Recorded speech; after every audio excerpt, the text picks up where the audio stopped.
mapagpalang hapon sa atin mga kapatid, mga kapwa ko small YouTuber at mga kapwa ko Bicolano. Sa hapon nga palang ito mga kapatid, ang ating lulutuin ngayon ay magluluto po tayo ng ginataang papaya na may sahog na hipon mga kapatid. Po tayong sangkap mga kapatid na meron po tayong bawang, may sibuyas, may pamintang crack na 3 sachet, meron po tayong isang magic sarap, meron po tayong asin, meron po tayong hipon, at meron po tayong gata ng niyog. Higit sa lahat, meron po tayong papaya. Hiniwa ko na po ha. Ganyan po, hiniwa ko po ng ganyan siya na style. So ngayon mga kapatid, samahan nyo po ako sa pagluluto ko sa hapong ito ng ginataang papaya na may sahog na hipon. Tara, let's go sa go mga. So ngayon mga kapatid, ilalagay na po natin ang ating gata ng niyog mga kapatid. Ang ating gata ng niyog. Yan, o diba? Tulad po ng aking ginagawa mga kapatid sa aking pagluluto, pag ako po ay nagagata, wag po natin uubusin ang gata ng niyog sa yung pinakadulo po. Kasi kung mapapansin nyo po, tingnan nyo mga kapatid, kulay brown siya, diba?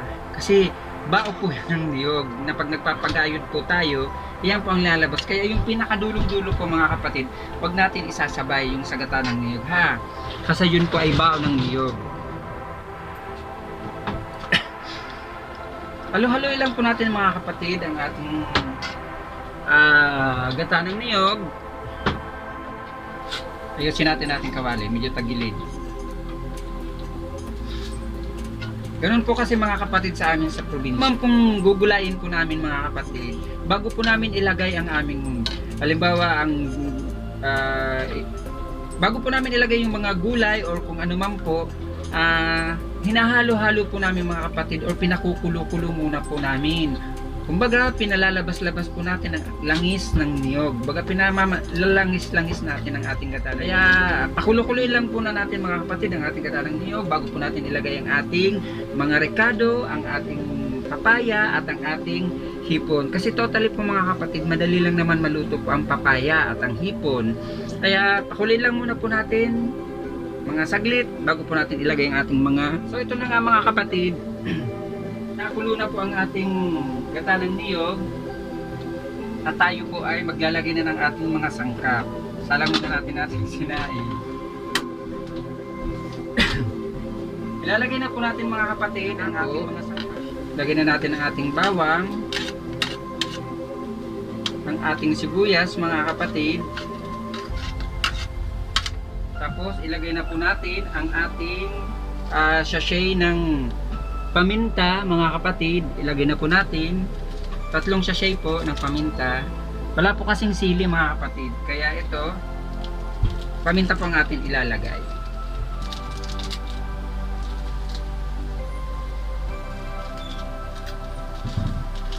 Yan. Tapos lalagyan po natin mga kapatid ng ating asin.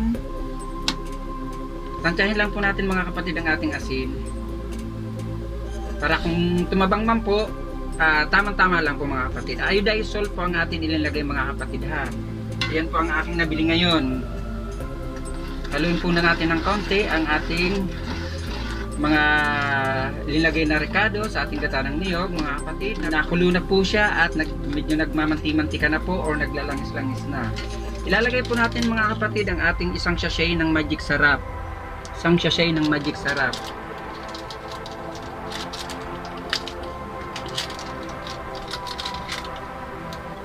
Yan, ilagay, ibuhos ang magic sarap. Magic na, masarap pa, di ba mga kapatid?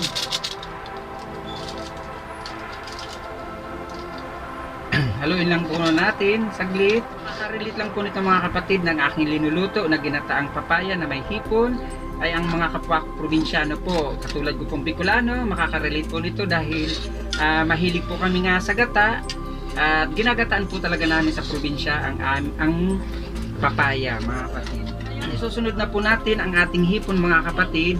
Kung napapansin nyo po, medyo madami-dami yung hipon natin ngayon kasi sa suki ko po ito binili. 100 lang po to, 1/4 mga kapatid. Ayan.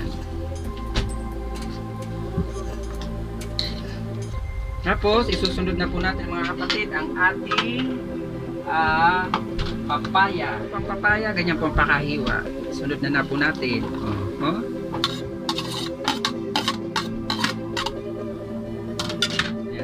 gata po ng niyog mga kapatid ay tamang-tama lang to dito sa papaya. Bago man po ito maiga or matuyo, luto na rin po itong ating papaya mga kapatid. Kasi hiniwa ko po ang ating papaya ng maninipis mga kapatid. Yan. Shout out pala muna sa aking mga member na sinaray ni Rio. Mega love shout out sa aking mga member. Ganon din si Dito Sister, mega love shout out. Si Tuning TV, mega love shout out. Isa sa aking member. Ganon din po si Diding Channel. Mega love shout out pala sa iyo kapatid na Diding Channel. Ganon din si Daragang Magayon, mega love shout out. Isa rin po sa aking member mga kapatid. Ganon din po si Sean Migloy, isa rin po sa aking member. Si It's Me Ann Reyes, isa rin po sa aking member.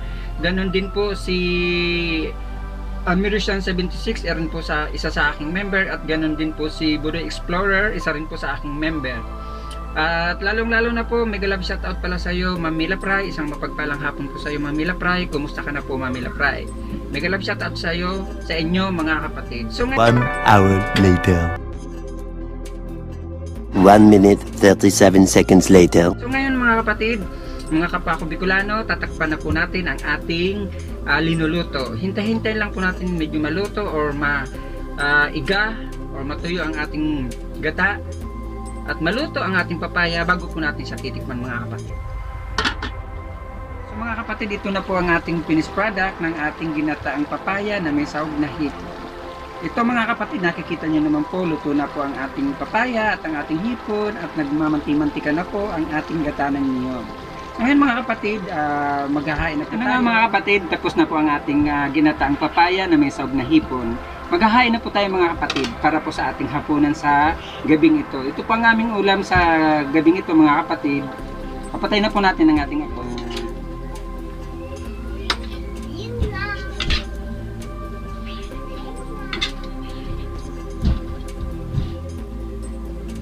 So ito na mga kapatid ang ating finished product na usok-usok pa po ang ating ginataang papaya na may sahog na hipon. Ito nga po mga kapatid, kung nakikita nyo, ayan, di ba?